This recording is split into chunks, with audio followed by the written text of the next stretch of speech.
Ces jours-ci, il y a un grand événement, c'est le voyage du pape François en Terre Sainte. Il va en Jordanie, ensuite il va à Jérusalem et il veut vivre cette rencontre avec Israël, avec les Palestiniens, etc. Ce voyage, bien sûr, c'est pas le premier d'un pape. Il y en a un qui a été éblouissant en 1964 avec le pape Paul VI. C'est la première fois qu'il a rencontré et embrassé le patriarche de Constantinople. Et c'est à l'occasion du 50e anniversaire de ce voyage qui avait eu lieu en janvier 64 que le pape François a annoncé, le jour même du 50e anniversaire, je vais aller en Terre Sainte aussi. Il va aller avec le patriarche de Constantinople, mais aussi avec les chefs des autres églises chrétiennes. Et aussi, il voudrait que ce soit un vrai temps de rencontre interreligieuse. Et donc, c'est la première fois qu'on voit un pape qui part avec, dans sa propre délégation, un imam et un rabbin.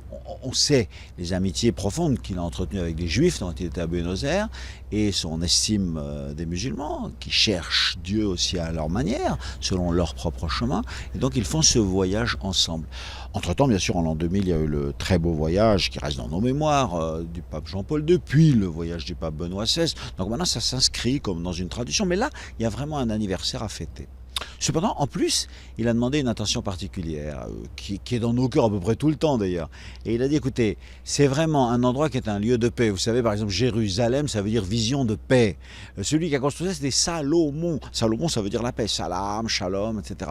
Et ça a été reconstruit par un musulman qui s'appelait Soliman le Magnifique. Donc c'est un lieu où tout parle de la paix, où depuis 30 siècles, il y a la guerre, quoi.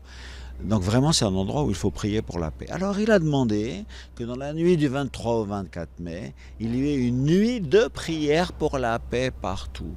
Et nous essayons de la vivre, justement, avec nos frères juifs, avec les musulmans, etc.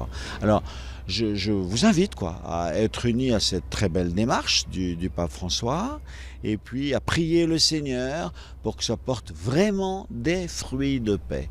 D'abord de rencontres entre les différents chrétiens pour qu'enfin ils soient unis, c'est la volonté de Jésus. Ensuite de rencontres entre les croyants des différentes religions, il a pris tous les moyens pour ça. Et surtout ensuite que ça porte des fruits de paix pour tous les habitants de cette terre. Franchement, ils le méritent après tant de siècles de guerre. Voilà, que le Seigneur, prince de la paix, qui est venu dans ce lieu, nous apporte la paix.